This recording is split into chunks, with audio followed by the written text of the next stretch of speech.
Okay, ladies, Winnie and Rylan and Haven, got another book for you. I hope you like this one. It's called The Velveteen Rabbit, and it was written almost 100 years ago. That's a long time. It's called The Velveteen Rabbit, or How Toys Become Real. It was written by Marjorie Williams. There was once a Velveteen Rabbit, and in the beginning he was really splendid. He was fat and bunchy as a rabbit should be.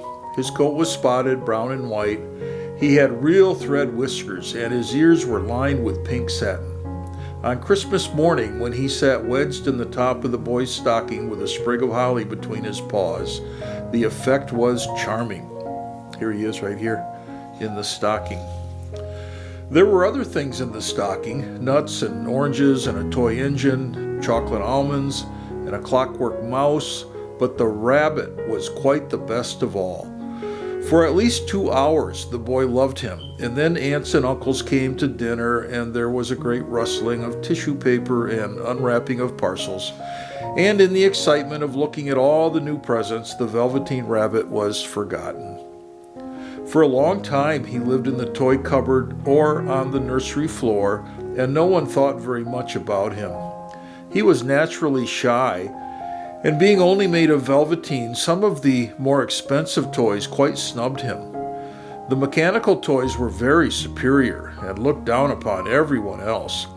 They were full of modern ideas and pretended they were real. The model boat, who had lived through 2 seasons and lost most of his paint, caught the tone from them and never missed an opportunity of referring to his rigging in technical terms. Here's a picture of the rabbit. He's up on top of these books in the nursery, and here's his friend. He's called the Skin Horse. You'll learn about him in just a minute. The rabbit could not claim to be a model of anything, for he didn't know that real rabbits existed. He thought they were all stuffed with sawdust like himself, and he understood that sawdust was quite out of date and should never be mentioned in modern circles. Even Timothy, the jointed wooden lion, who was made by the disabled soldiers and should have broader views, put on airs and pretended that he was connected with government. Between them, all the poor little rabbit was made to feel himself very insignificant and commonplace, and the only person who was kind to him at all was the Skin Horse. The Skin Horse had lived longer in the nursery than any of the others. He was so old that his brown coat was bald in patches and showed the seams underneath, and most of the hairs on his tail had been pulled out to string bead necklaces. He was wise, for he had seen a long succession of mechanical toys arrive to boast and swagger, and by break their mainsprings and pass away. And he knew that they were only toys and would never turn into anything else. For nursery magic is very strange and wonderful, and only those playthings that are old and wise and experienced, like the Skin Horse, understand all about it. "What is real?" asked the rabbit one day when they were lying side by side near the nursery fender before Nana came in to tidy the room. "Does it mean having things that buzz inside of you and a stick-out handle?" "Real isn't how you are made," said the Skin Horse. "It is a thing that happens to you. When a child really loves you for a long, long time, not just to play with, but really loves you, then you become real." "Does it hurt?" asked the rabbit. "Sometimes," said the Skin Horse, for he was always truthful. "When you are real, you don't mind being hurt." "Does it happen all at once, like being wound up?" he asked, "or bit by bit?" "It doesn't happen all at once," said the Skin Horse. It takes a long time. That's why it doesn't often happen to people who break easily or have sharp edges or who have to be carefully kept. Generally, by the time you are real, Most of your hair has been loved off, and your eyes drop out, and you get loose in the joints and are very shabby. But these things don't matter at all, because once you are real, you can't be ugly, except the people who don't understand. I suppose you are real, said the rabbit. And then he wished he had not said it, for he thought the skin horse might be sensitive. But the skin horse only smiled. The boy's uncle made me real, he said. That was a great many years ago. But once you are real, you can't become unreal again. It lasts forever. The rabbit sighed. He thought it would be a long time before this magic called real happened to him. He longed to become real, to know what it felt like, and yet the idea of growing shabby and losing his eyes and whiskers was rather sad. He wished that he could become it without these uncomfortable things happening to him. There was a person called Nana who ruled the nursery. Sometimes she took no notice of the playthings lying about, and sometimes, for no reason whatsoever, she went swooping about like a great wind and hustled them away in the cupboards. She called this tidying up, and the playthings all hated it, except the tin ones. The rabbit didn't mind so much, for wherever he was thrown, he came down soft. One evening when the boy was going to bed, he couldn't find the china dog that always slept with him. Nana was in a hurry, and it was too much trouble to hunt for the china dog. So she simply looked about her, and seeing that the toy cupboard door stood open, she made a swoop. "Here," she said, "take your old bunny. He'll do to sleep with you." And she dragged the rabbit out by one ear and put him in the boy's arms. That night, and for many nights after, the Velveteen Rabbit slept in the boy's bed. At first he found it rather uncomfortable, for the boy hugged him very tight, and sometimes he rolled over on him, and sometimes he pushed him so far under the pillow that the rabbit could scarcely breathe. And he missed, too, those long moonlight hours in the nursery when all the house was silent, and his talks with the skin horse. But very soon he grew to like it, for the boy used to talk to him and made nice tunnels for him under the bedclothes that he said were like the burrows that the real rabbits lived in. And they had splendid games together in whispers when Nana had gone away to her supper and left the midnight light burning on the mantelpiece. And when the boy dropped off to sleep, the rabbit would snuggle down close under his little warm chin and dream with the boy's hands clasped close round him all night long.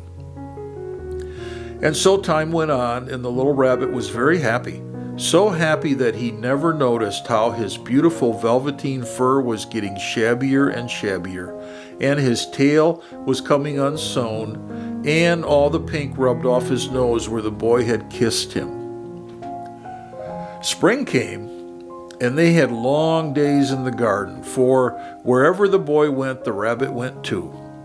He had rides in the wheelbarrow and picnics on the grass and lovely fairy huts built for him under the raspberry canes behind the flower border.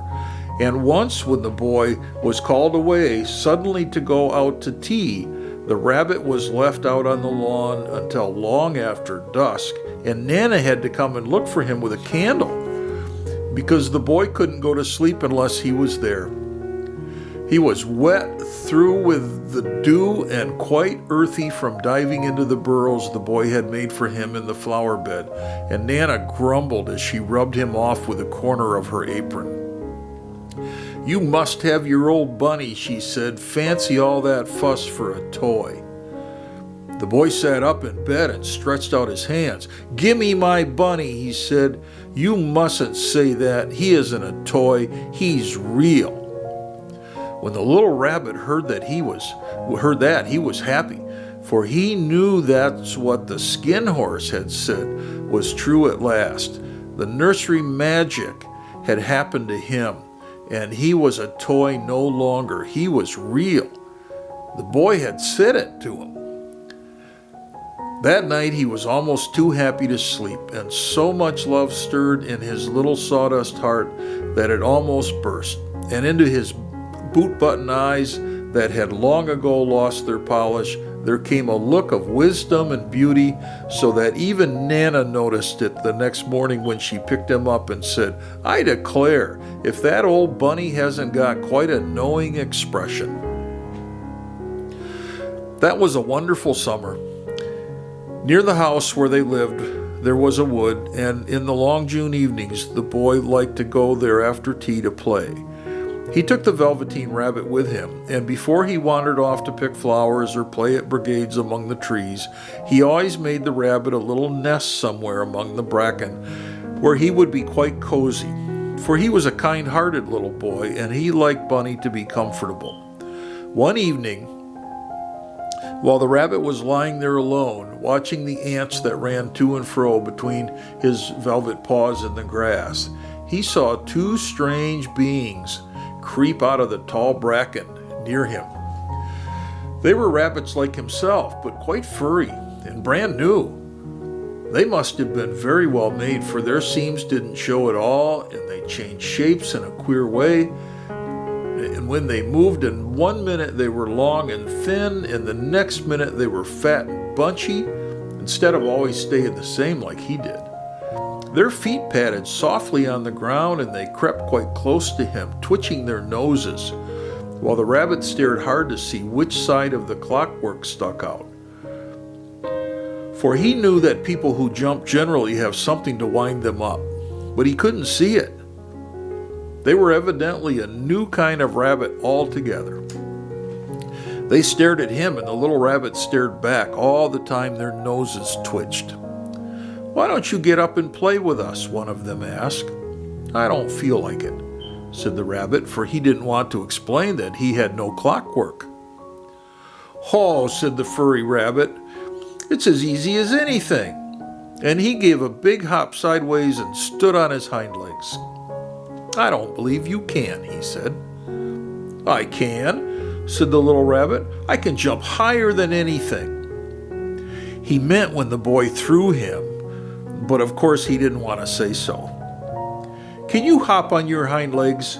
asked the furry rabbit. That was a dreadful question, for the Velveteen Rabbit had no hind legs at all. The back of him was made all in one piece like a pincushion, and he sat in the bracken and hoped that the other rabbits wouldn't notice. "I don't want to," he said again. Here he is. He's on top of the hill, and those two real rabbits are looking at him. But the wild rabbits have very sharp eyes, and this one stretched out his neck and looked. "He hasn't got any hind legs," he called out.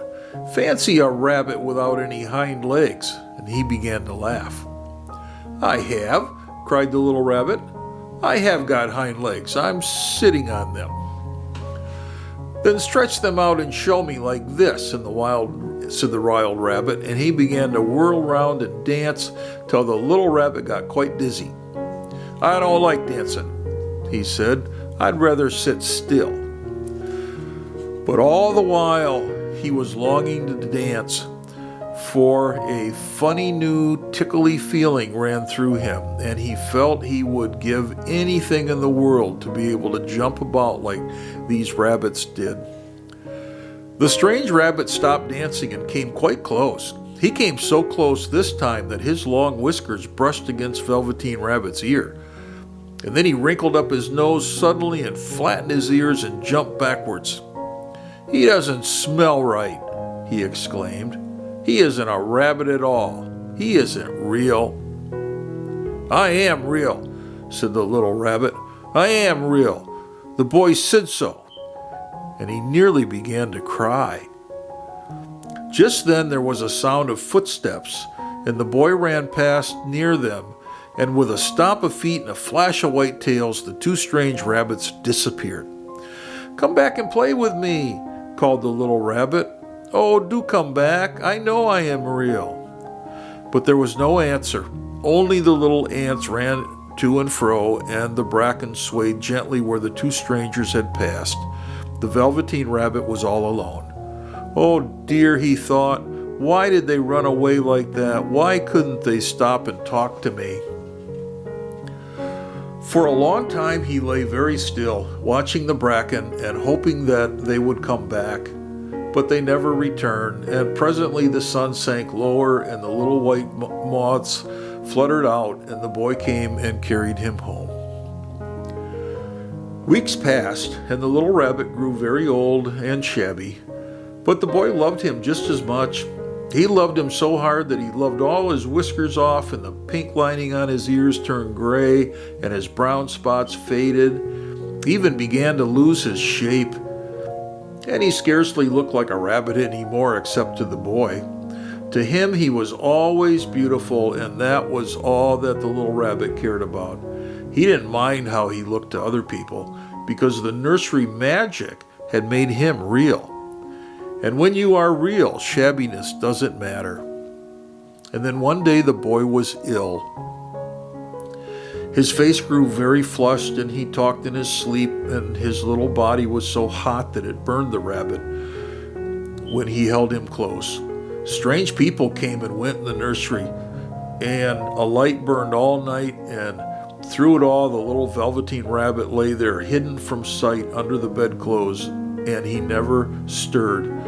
For he was afraid that if they found him, someone might take him away, and he knew that the boy needed him. It was a long, weary time, for the boy was too ill to play, and the little rabbit found it rather dull with nothing to do all day long. But he snuggled down patiently and looked forward to the time when the boy should be well again, and they would go out to the garden amongst the flowers and the butterflies and play splendid games in the raspberry thicket like they used to.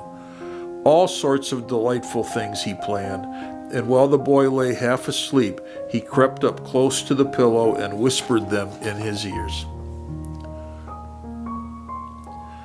And presently the fever turned, and the boy got better. He was able to sit up in bed and look at a picture book while the little rabbit cuddled close by his side, and one day they let him get up and get dressed. It was a bright sunny morning, and the windows stood wide open. They carried the boy out to the balcony, wrapped in a shawl, and the little rabbit lay tangled up among the bedclothes thinking. The boy was going to the seaside tomorrow, and everything was arranged, and now it only remained to carry out the doctor's orders.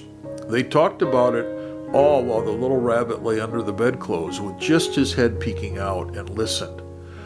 The room was to be disinfected, and all the books and toys that the boy had played with in bed must be burned. Hooray, thought the little rabbit, tomorrow we shall go to the seaside. For the boy had often talked of the seaside, and he wanted very much to see the big waves coming in, and the tiny crabs, and the sand castles. Just then Nana caught sight of him. "How about this old bunny?" she said. "That?" said the doctor. "Why, it's a mass of scarlet fever germs. Burn it at once." "What nonsense! Get him a new one. He mustn't have that any more." And so the little rabbit was put in a sack with all the old picture books and a lot of rubbish, and carried out to the end of the garden behind the fowl house. That was a fine place to make a bonfire, only the gardener was too busy just then to attend to it. He had the potatoes to dig and the green peas to gather, but next morning he promised to come quite early and burn the whole lot. That night the boy slept in a different bedroom, and he had a new bunny to sleep with him. It was a splendid bunny, all white and plush with real glass eyes, for the boy was too excited to care very much about it, for tomorrow he was going to the seaside. And that in itself was such a wonderful thing that he couldn't think of anything else. And while the boy was asleep dreaming of the seaside, the little rabbit lay among the old picture books in the corner behind the fowl house, and he felt very lonely. The sack had been left untied, so by wiggling it a bit, he was able to get his head through the opening and look out. He was shivering a little, for he had always been used to sleeping in a proper bed, and by this time his coat had worn so thin and threadbare from hugging that it was no longer any protection for him. Nearby he could see the thicket of raspberry canes growing tall and close like a tropical jungle, in whose shadows he had played with the boy on bygone mornings. He thought of those long sunlit hours in the garden, how happy they were, and a great sadness came over him. He seemed to see them all pass before him, each more beautiful than the other, the fairy huts and the flower beds, the quiet evenings in the wood where he lay in the bracken and the little ants ran over his paws.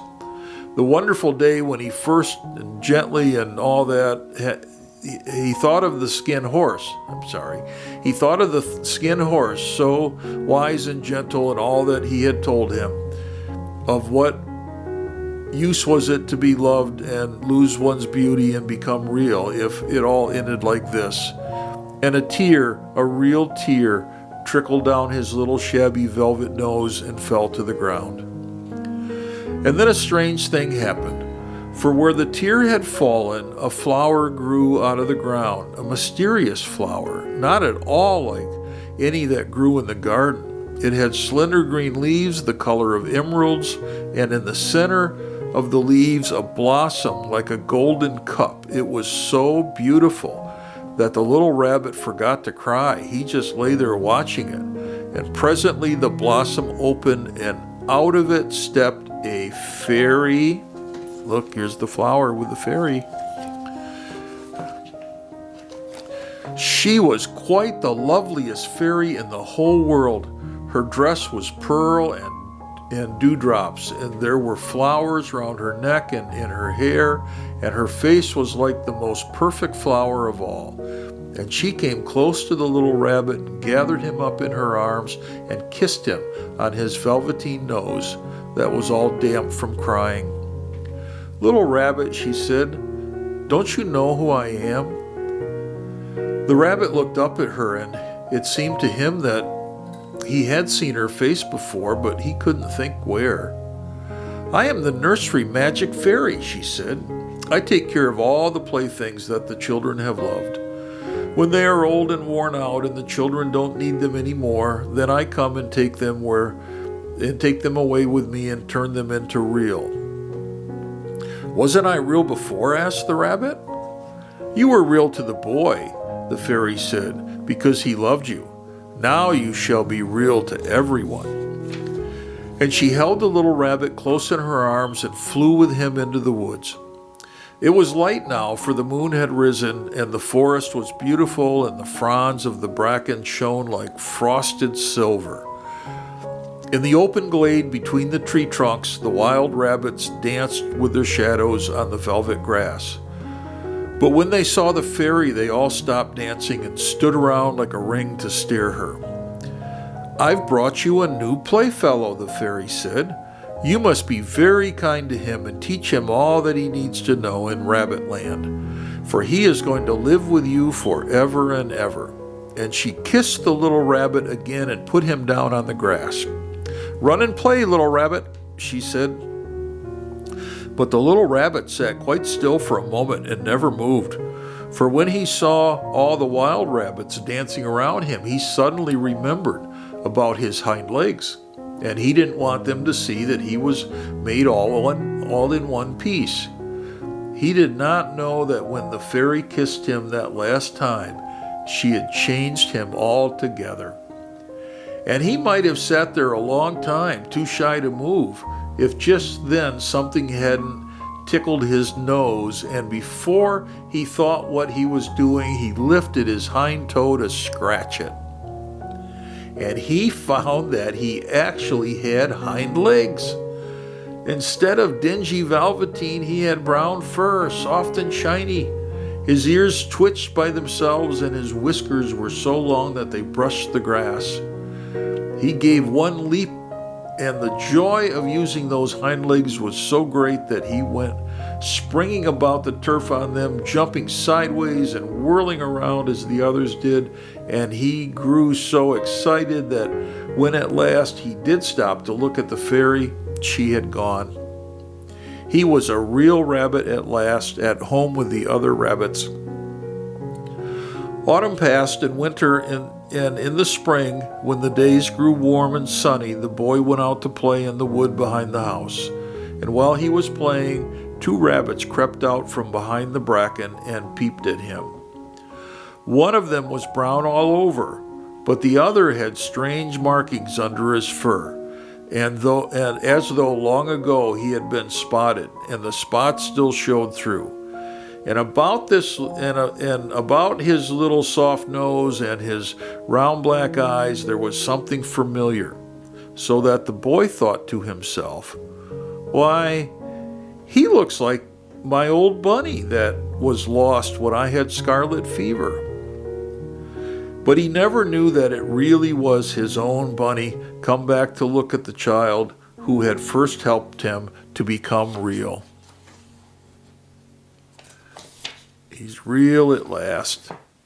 The end. So that was a long book. I hope you guys enjoyed it. I love you. We still have this virus thing. I so miss you guys. I just want to come over and give you a hug. So hopefully sometime soon we can see each other. So I love you. Bye.